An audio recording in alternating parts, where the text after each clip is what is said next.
बिहार में अगले साल विधानसभा का चुनाव होने वाला है। चुनाव से पहले बिहार में सियासी खेल अपने चरम सीमा पर है। बिहार में चुनाव से पहले सत्ता परिवर्तन की हवा कभी नरम कभी गर्म हो रही है। सत्ता परिवर्तन के कयास लगाए जा रहे हैं क्योंकि नीतीश कुमार ने पिछले कुछ दिनों से अलग ही रवैया अपनाया हुआ है। नीतीश कुमार बिहार में परिवर्तन रैली निकाले हुए हैं। उनकी रैली को देखकर यह लग रहा है कि क्या फिर से चाचा पलटेंगे। खबर में आगे बढ़ने से पहले आप हमारे चैनल द हिंदी टॉप को सब्सक्राइब करें, बेल आइकन को दबाना ना भूलें ताकि आप तक पहुंचे हर खबर सबसे पहले। नमस्कार, मैं हूं राहुल राज। सत्ता परिवर्तन से ज्यादा सीट शेयरिंग को लेकर यह सारी ड्रामेबाजी चल रही है। बिहार में एनडीए गठबंधन में नीतीश कुमार को हमेशा से ही बड़े भाई के रोल में देखा जाता रहा है और बीजेपी ने हमेशा उनको अपना बड़ा भाई माना भी है। पिछले 20 साल से बिहार की सत्ता की चाबी हमेशा से नीतीश कुमार के हाथ में ही रही है। चाहे चुनाव में किसी भी पार्टी को बहुमत आए, मुख्यमंत्री हमेशा नीतीश कुमार ही बनते रहे हैं। जिस तरीके से सत्ता की चाबी उनके हाथ में रही है, हिसाब से बीजेपी को यह लगता है कि किसी एक कड़ी को हमेशा पकड़ के अपने साथ रखना चाहिए। लालू यादव बीजेपी के साथ कभी नहीं आ सकते। लालू यादव की राजनीति का जो तरीका है, जिस तरीके से वो अपने आप को एक अलग सिर्फ सेकुलर और मुसलमान के हितैषी दिखाते रहे हैं, ऐसे में आरजेडी और बीजेपी का एक साथ आना संभव नहीं दिख रहा है और शायद ही लालू यादव कभी बीजेपी के साथ आए। वैसे राजनीति में कुछ भी हो सकता है। हम इस बात का दावा भी नहीं करते हैं, लालू यादव और बीजेपी कभी एक नहीं हो सकते। लेकिन नीतीश कुमार भाजपा के साथ शुरू से ही रहे हैं। 2025 को देखते हुए यह महसूस हो रहा है कि चूंकि पिछली बार उनकी पार्टी की परफॉर्मेंस खराब रही थी, इसके बावजूद भी बीजेपी ने नीतीश कुमार को ही सीएम बनाया था। आपको बताते चले कि नीतीश कुमार अपनी सेहत को लेकर आजकल चर्चाओं में बने हुए हैं। बताया जा रहा है कि उनकी सेहत अच्छी नहीं है, उनकी उम्र हो चुकी है और उम्र का तकाजा भी उनके चेहरे पर दिखने लगा है। अब ऐसे हालात में बीजेपी बिहार की सत्ता में काबिज होना चाहती है। बीजेपी महाराष्ट्र चुनाव जीतने के बाद से ही कॉन्फिडेंस में है और बिहार में ही महाराष्ट्र मॉडल को लागू करना चाहती है।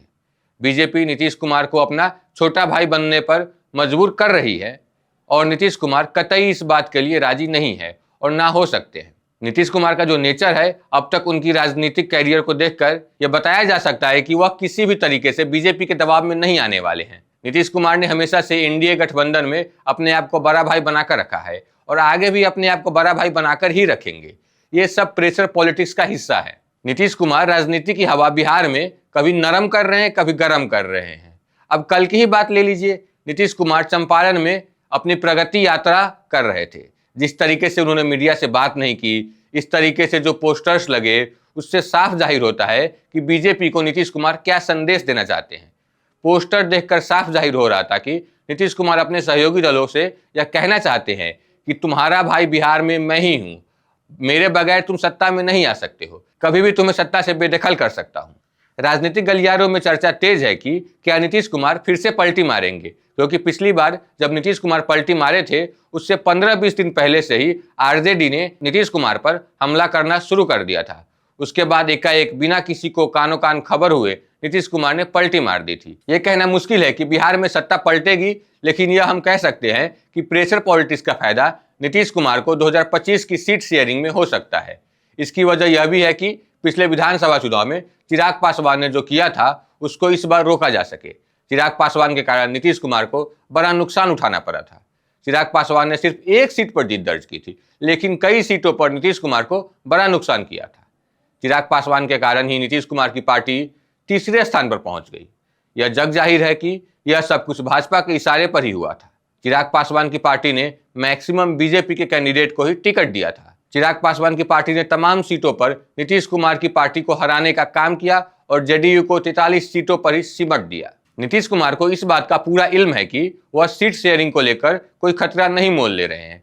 सीट शेयरिंग के मसले को देखते हुए उन्होंने अपनी राजनीति में प्रेशर पॉलिटिक्स की शुरुआत कर दी है।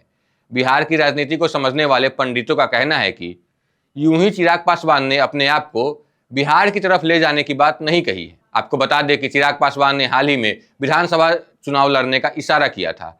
तो क्या बीजेपी चाल चल सकती है कि चिराग पासवान को धीरे से आगे करके और चिराग पासवान से कह दे कि भाई आप आगे बढ़ो, हम आपको मुख्यमंत्री बनाने में सपोर्ट करेंगे। मुख्यमंत्री का पद एक ऐसा सपना है, किसी को भी दिखाकर भाजपा कभी भी नीतीश कुमार को सरकार से बेदखल करने में कामयाब हो सकती है।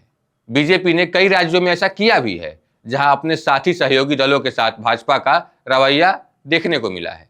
चाहे आप महाराष्ट्र की राजनीति देख लीजिए या मध्य प्रदेश की या कर्नाटक की, हर जगह भाजपा ने ऑपरेशन लोटस के तहत पार्टियों को तोड़कर सरकार गिराकर अपनी पार्टी की सरकार बना ली।